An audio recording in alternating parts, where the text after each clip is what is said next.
Представьте, вы проснулись этим утром. Вот представь, ты проснулся. Поблагодари Аллаха за то, что у тебя есть сегодня и было вчера. Представь, этим утром ты проснулся. Просыпаешься ты утром. И за все, что есть, за все, что у тебя есть, поблагодари Аллаха и за все, что у тебя было до этого. Вот честно, за что ты Аллаха вчера благодарил? За что ты Аллаха вчера благодарил?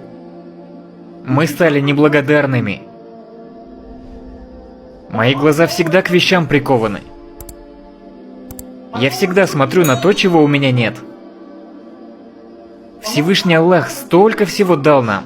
Всевышний Аллах дал нам больше, чем мы сосчитаем за всю жизнь. И все равно мы не благодарны ко Всевышнему Аллаху. У меня все равно нет времени на Аллаха, все равно нет времени на религию. Но при этом у меня есть время на то, чтобы пренебрегать сунной, прикалываться и находить отговорки не соблюдать религию. Неблагодарными, вот кем мы стали. Но ты так благодарен начальнику за мизерную зарплату. Какая у вас мизерная зарплата? 1000 фунтов? Нет? Ну а сколько тогда? Сколько?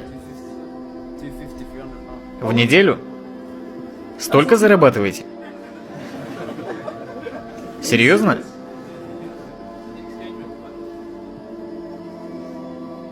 За 2,5 штуки в неделю.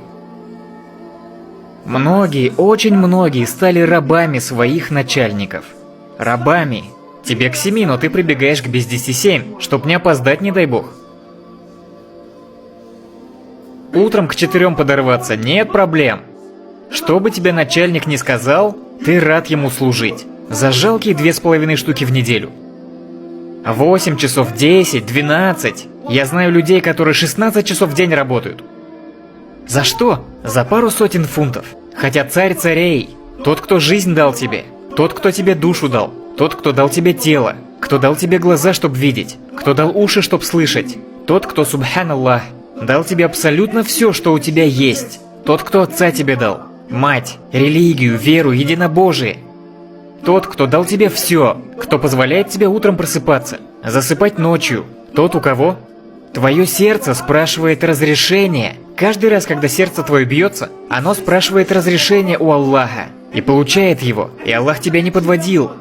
Аллах ни разу тебя не подводил. Ради того, кто дал тебе все это, у тебя нет времени, чтобы 5 намазов в день читать.